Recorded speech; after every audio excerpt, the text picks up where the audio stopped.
ለሀብታም ሄዳችሁ እንዲህ ስታማክሩት ምን ይላል? ኦ እኔ ህይወቴን ስለቀየርኩ ነው የመጣችው።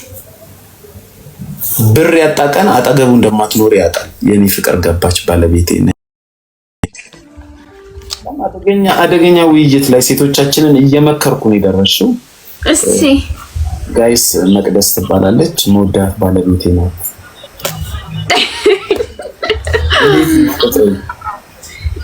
እንዴት ነህ? ደህና ነህ?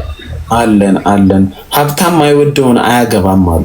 ባይ ዘ ዌይ በዚህ አጋጣሚ መቅዲ ቅዳሜ መጽሐፏን ታስመርቃለች። እኔ ውድ ባለቤቷ አገኛለሁ መድረኩ ላይ።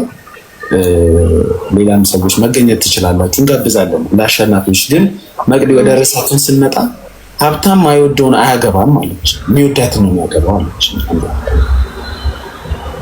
ለልህ ብሎ የሚያገባ የለም ሀብታም አለ። ምን እንደምትወልያት ነው የሚያገባው ሀብታም ሌሎች እንዳይወስዱበት የሚፈልገው ማለት like physically or somehow mentally እንኳን አይሆንም። mentally ሊያያት አይችልም። ሀብታም ሲሆን ሬር ነው፣ ሁሉም ሰው አይደለም። ሬር ሰው ሊያይ ይችላል፣ ግን mentally አይደለም ያያት። ወይ physically appearance-ዋን ምናምን ያያትና ሌላ ሀብታም እንዳይወስዳት ከሌላ ለመንጠቅ አይነት ስሜት ሆኖ ሊያገባት ይችላል። እንደ ቁማር አይነት ማለት ነው። ሌላው ደግሞ ሀብታም ምን ያደርጋል? መቅዲ አንቺ የልህ ታሲዥ ይሆናል። እሺ ከዛም በኋላ ብዙ ጊዜ የሚፈጠረው ምንድነው? ያገባሻል። የሚያስፈልግሽም በሄሊኮፕተር ራሱ አይ ላቭ ዩ ዱባይ ወስዶ ሰርፕራይዝ ያደርጋሻል ምናምን። ከዛ እስካገባሽ በኋላ ጂምቲ ቴንክ ዩ ከዛን የሱ ልጅ ካረገሽ በኋላ ምንድነው የሚያደርገው? ውጪ ቅምጥ ትኖራለች። የፈለገው ገንዘብ እንፋታ ስትይው ይፈታሻል። አንድ ቀልድ አለ በዚህ ዙሪያ እና አስተማሪም ነው ቀልድም ነው። ንገሪኝ እስቲ። ዱባይ ላይ በጣም ሀብታም ነው ሰውየውና ዱባይ ወስዶ ያዝናናታል ሚስቱን ማለት ነው። ከዛ ያዝናናት እያለ የሆነች ሴትዮ ትመጣና ትስመዋለች። ከዛ ስትስመው ትደነግጥና ማናት አንተ ምናምን ስትለው ውሽማዬ ይላታል። ከዛ ምን በቃ አሁን እንፋታለን እናንተ ከዚህ በኋላ እናንተ ምናምን ስትለው በቃ የገዛውልሽን መኪና የገዛውልሽን ቤተሰቦች ጋር ያለውን ብር ምናምን ወስዳለሁ ችግር የለውም ምናምን ይላታል። ከዛ ተከዛ ቆይታ ዞር ስትል ጓደኛውን ታየዋለች። ከዛ ጓደኛውን ሚስት ታውቀዋለች ከዚህ በፊት ማለት ነው። ከዛ ስትል ሌላ ሴት ጋር ነው እንዴ ደግሞ እሱ ከማን ጋር ነው ያለው ሚስቱ አይደለችም ስትለው አዎ ውሽማው ናት ምናምን ይላታል። ከዛ ውሽማው ናት ምንድነው ችግር አለ? አይ የኛ ታምራለች። የራስ አረገች አትሊስት በመታመር ነው ሰዎች። አይ እኔ ብዙ ጊዜ እግዚአብሔርን እኔ በጣም የሚገርመኝ ከሴቶች በጣም የሚገርመኝ ማለት ነው ሀብታም ጅል ያደርጋሉ። እኔ አሁን ሀብታም ነኝና ጅል አይደለም፣ የምሬን ነው የምነግርሽ። ሀብታም ጅል ይመስል ባይዘው አንድ ሀብታም የሆነው ጅል ስላልሆነ እግዚአብሔር ነው የምላችሁ። ኤማ ወይ በትምህርት በጣም የሚገርም ባክግራውንድ አለው አንድ ሀብታም፣ ወይ ደግሞ ቢዝነስ የሚገርም ማይንድ አለው፣ ወይ ደግሞ ህይወት በደንብ ኩክ አድርጋው በጣም ያበሰለችው ሰው ነው ሀብታም ነው። እንዴት ልበልሽ? ዛሬ አሁን ሌላው ሲጠጣ ሲጨፍር ከሴት ጋር ሲያወጣ እሱ ነገን አስቦ ብሩን አጠራቅሞ የቤተሰቦችን ቢዝነስ አሯሩጦ ምናምን ሀብታም ከሆነ በኋላ ሴቶች እንደ ጅል ሲያዩት ቤቢ ባቢዬ የኔ ፍቅር የኔ ቆንጆ ስትዩ ዘሎ አንድ መኪና የሚገዛ አይነት አይደለም። ካልኩሌት ይደረጋል። አይ ሁለት አይነት ሀብታም ነው ያለው ሞኒ አትሳሳት። እሺ አንዱ ምን አይነት? ሁለት አይነት ያመነና ያላመነ ሀብታም አለ። ሀብታም መሆኑን ያመነና ያላመነ ሀብታም። ያመነው ሀብታም በጣም በቃ ላይክ የምር ነው የምነግራችሁ። ይሄን ኮንሰፕት ትሩ ላይክ ማይንዳችሁ ላይ በደንብ አዳምጡት። እውነት ያመነና ያላመነ ሀብታም አለ። ያመነው ሀብታም ኑሮ ነው የሚኖረው፣ ገባ? ኑሮ ነው የሚኖረው፣ የሚያደርገውን ነገር ያውቃል፣ ሹ አይፈልግም ምናምን። ያላመነው ሀብታም ደግሞ ብዙ ጊዜ ካስተዋላችሁ መኪና ሲይዝ ምናምን ሾው ያደርጋል፣ የያዛትን ቺክ ለማሳየት ይሞክራል። whatever show evidence ይፈልጋል። ሀብታም መሆኑን ሌላ ሰው እንዲነግረው ይፈልጋል። እሱ እኮ ምናምን መባል ይፈልጋል። that's the problem። ስለዚህ ሁለት አይነት ሀብታሞች አሉ። ስለዚህ የሞን አይዲያ እዚች ጋር እኔ እቃወማለሁ። አዎ ግን ሆነም ቀረ ያመነውም ያላመነውም ሀብታም ማለት ነው የብርን ቫልዩ ያውቃል። ምንም ጥያቄ የለውም። አዎ ሾፍ አረገ ግን ይታለላል። ያላመነው ሀብታም ይታለላል። ለምሳሌ ለቆንጆ ቺክ መኪና ሰጥቷት ሊሆን ይችላል። ሁሉም በተለይ ስፔሻሊ የድሮ ሀብታም በጣም ብልጥ ነው ባይዘው። አሁን ይሄ ኦልድ ማኒ ላይ የነበሩት ሀብታሞች አይ ሲስ የሚባል አለ።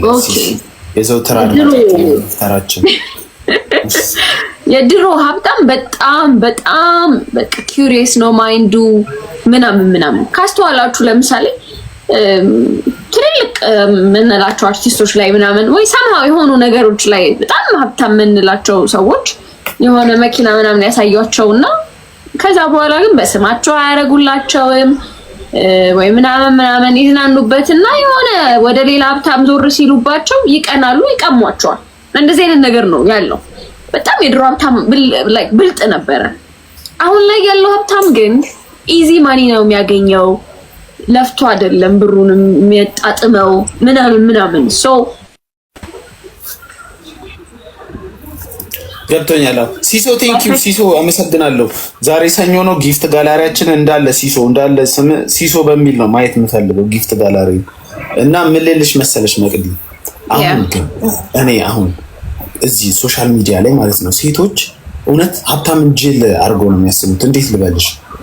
ሀብታም ከሆነ አይጨነቅም ያወጣል ይላሉ። ሀብታም ከሆነ ይከፍላል። ኖ ሀብታም የሆነው አንድ ብሩን አጠራቅሞ ነው።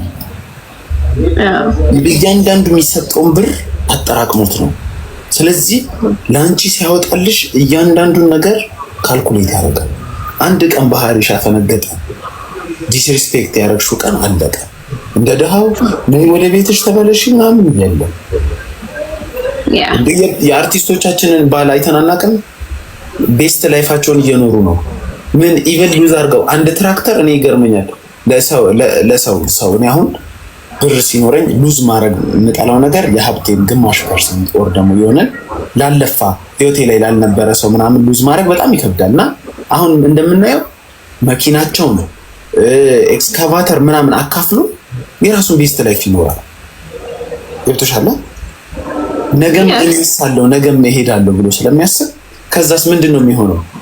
መኪና የወሰደችው ምናምን ሴት በወሩ በአንደኛው ዓመት ትመጣና ታለቅሳለች። ምንም እኮ ለልጆቹ ሰፖርት እያደረገ አይደለም፣ ቻይልድ ሰፖርት ያስፈልገኛል፣ የሰጠኝ አንድ መኪና ነው አንድ ቤት ነው ምናምን። ሶሃት በቂሽ እኮ ነው ተመነሽ እንደገባሽው በቂ ነው የሰጠሽ። እሱ ግን መስራት ይችላል ለወጣለሁ ብሎ ብዙ ቀመር ስላለው እንዴት ሀብታም እንደሆነ ስለሚያውቅ ድጋሚ ቀምሮ ሀብታም ይሆናል፣ ሰክሰስፉል ይሆናል። ገብቶሻል? ግን ሴቶች አሁን አይ ሀብታም ካለው ምንም አያስታውስም ምናምን የሚያደርገውን ምናምን ብሎ ለመቀፈል ነው። አንቺ ሳይድ ቺኩ ነሽ፣ ለሱ አግብቶሽ ራሱ ሳይድ ቺኩ ነሽ። ሳይድ ቺኩ ነሽ እንዴት ነው ስልሽ፣ አንድ ሀብታም አሁን ቀጫጫ መቅድዬ አሁን ለምሳሌ በጣም ቀጭና ከኔ ግን ቀጭንም ብትሆን ወዳታለሁ። በመቅዲ ማይደሰት ከሆነ ካገባት ሌላ ትልቅ የቂጥ ያላትን ሴት ይዞ ይመጣል። መቅዲ ምንም ልታረጋት እና ብዙ የሀብታም ሚስት አብዛኛው አምኖበት ነው የሚቀጥለው። የፈለገ ነገር ቢያረግ አንዷ ብላለች እዚህ ቲክቶክ ላይ ሀብታም ቢያጠፋ በሶስቱም ሃይማኖት ይጸለይለታል ማለት በሁሉም ሃይማኖት አይፈታም። ጥሩ አባባል ነው። ሀብታም አጠፋ ተብሎ አይፈታም፣ ቺት አረገ ተብሎ በሁሉም ሃይማኖት ይጸለይለታል አለች። ግን እሱ እንደደረሰው እንቺ ሎስ ነው። እኔ አሁን ነው ሎስ ማረገው ገንዘብ ነው እኮ ሴቶቹ ገንዘብን ሎስ ማረግ አይፈልጉም። እሱ ነው ፖይንቱ። የለመዱት ላይፍ አንቺ ስትነጂው የነበረውን መኪና ተነጥቀሽ ሌላ ሰው ሲነዳው ማየት አይፈልጉም። እሱ ነው ገብቶሻል? እኔ አሁን እየመከርኩኝ የነበረው ምንድነው ሰውየው ሀብታምም ሆነ ድሃም ሆነ አሁን ልጅቷ ይሄን ጥያቄ ያነሳችው በምንድነው ሴቶች እርግዝና ወቅት ላይ ሚንከባከባቸው ባል የለም ምናምን እያለች ነበር። ሚንከባከብሽን ባል ከፈለግሽ ከትዳር በፊት ወዶሽ ሲንከባከብሽ የነበረን ሰው አግቢ። ያለውን ሲሰጥሽ የነበረውን ደሞዙ 10,000 ብር ሆኖ 10,000 ብሩንም ላንቺ የሚሰጥ ሰው በጣም ትልቅ ቫልዩ ልትሰጪው ይገባል። 1 ሚሊዮን ብር ኖሮ 50,000 ብር ከሚሰጥሽ ሰው 10 ሺህ ኖሮት 10 ሺህ ያለው ሙሉ የሚሰጥ እንደሱ አይነት ወንድ አግቡ። ከዛ ወንድ ልጅ ፓወሩ ገንዘብ ላይ ነው። ለዛ እኮ ነው ለምሳሌ እኛ ብር ሳይኖረን እኛ ሴቶች ብር ሳይኖረንና ወንድ ልጅ ብር ሳይኖረው ያለው አስተሳሰብ ራሱ እኛ we can do better like ብር ሳይኖረን እጃችን ላይ ወተን ዘንጠን ለብሳችን ለብሰን ምናምን like you know we're fine። ወንድ ልጅ እሱ ማድረግ አይችልም። ሜንታሊ መሬዲ አይሆንም ጭንቅላቱ። ሶ ፓወሩ ገንዘብ ነው ለሱ ማለት ጭንቅላቱ ለዚህ ነው የተሰራው። ሶ ብር ካለውና ፓወሩን የሱን ፓወር ላንቺ መስጠት የቻለ ወንድ ጋር ከደረሽ በቃ ይወድሻል ማለት ነው። yes ግን በቃ that's true። እሱ በጣም ማምነው ጉዳይ ነው። ወንድ ልጅ ገንዘብ ሲኖረው ፓወርፉል እንደሆነ ራሱን ያውቃል። እና ያን ያህልም አይለፋም። መሯሯጥ የሚያስፈልገው ገንዘቡ ያወራል ለሰውየው።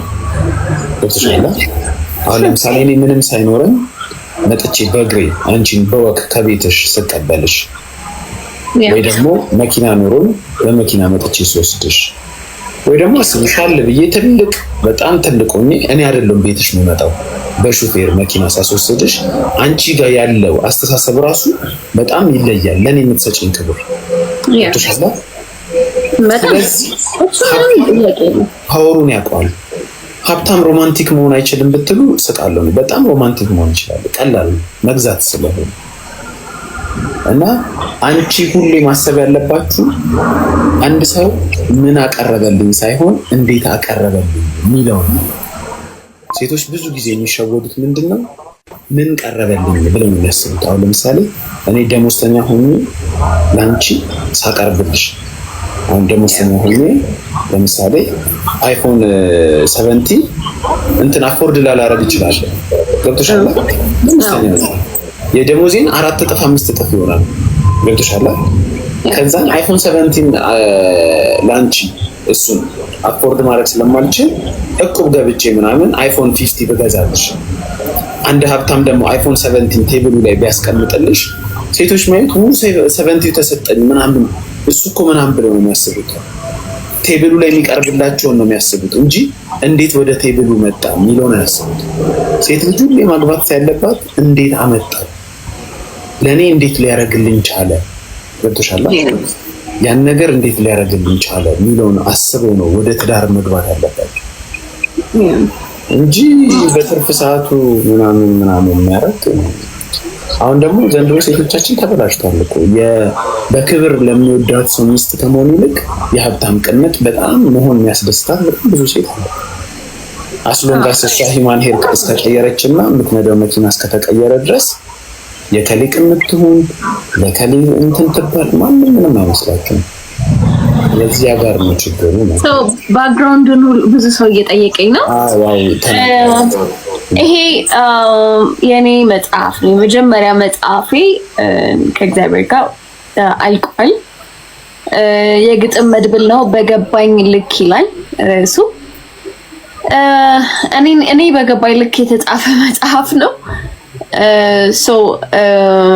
የግጥም ስብስብ ነው። ትንሽዬ ስለኔ ትንሽዬ ባዮግራፊ ያለው ከዛ የግጥም መጽሐፍ ነው። አሁን ከሳምንት በኋላ ነው የሚመረቀው። አንድ ሳምንት ቅዳሜ ነው የሚመረቀው። ቅዳሜ ማለት አሁን ሰኞ ነው፣ ማክሰኞ፣ ረቡዕ፣ ሐሙስ፣ ዓርብ፣ ቅዳሜ በቃ በዚህኛው ቅዳሜ ብዙ ነገሮች ላያችን ላይ የተጫጫኑን ስለሆነ መርሳት ምናምን እንዳይመጣ ብዬ ነው ትንሽ ሌት ያደረኩት። እዛ ምን ልላችሁ ነበር ሌላ የሚመረቀው ሀያት ሬጀንሲ ፈንድቃ የባህል አዳራሹ ማለት ነው። እዛ ነው የሚሆነው ምርቃቱ። እባካችሁ ታደሙልኝ። ብዙ ሰዎች ይኖራሉ። ጥሩ ጊዜ እናሳልፋለን። ጋሻ እያለ ሙላት አሉ። በሬዲዮ የምናውቃቸው ብዙ ነገር የፑሽኪን መስራች በጣም ብዙ ሰለሞን ሳህላ አለ፣ ኤፍሬም ስዩም አለ፣ አብዱ ኪያር አለ። ጥሩ ሰዎች አሉ ዙሪያ። እግዚአብሔር ይመስገን። ትንሽዬ የአርት ሞመንት ማሳለፍ የምትፈልጉ ሰዎች ቅዳሜ ጥቅምት 8 የአሁኑ ቅዳሜ ሀያት ሬጀንሲ ፈንድቅ አዳራሽ ላይ ይመረቃል። እባካችሁ መግቢያ በነፃ ነው። የምትፈልጉ ሰዎች ስፔሻል ሌላ የሚገኝ ሰው አልተናገርሽም። ሞን ካጠገቤ ነው፣ ባለቤቱ ነኝ። አይ ምን አለ መሰላችሁ መግቢያ እያላችሁ ነው። መግቢያ ነፃ ነው። አንድ መጽሐፍ ብቻ መያዝ ነው የሚጠበቅ። መጽሐፍ መግዛት ፊት ለፊት ላይ አንድ መጽሐፍ በቃ ፊት ለፊት ላይ ስትገቡ መጽሐፍ መግዛት ብቻ ለመግቢያው፣ ሌላ ምንም። እንዲሁም መቅዲ ብዙ ጊዜ መጽሐፍ ናይልን የምትሏት በጣም ብዙ ግጥሞች የምትሰራ ቲክቶክ ላይ በጣም ብዙ ተደራሽ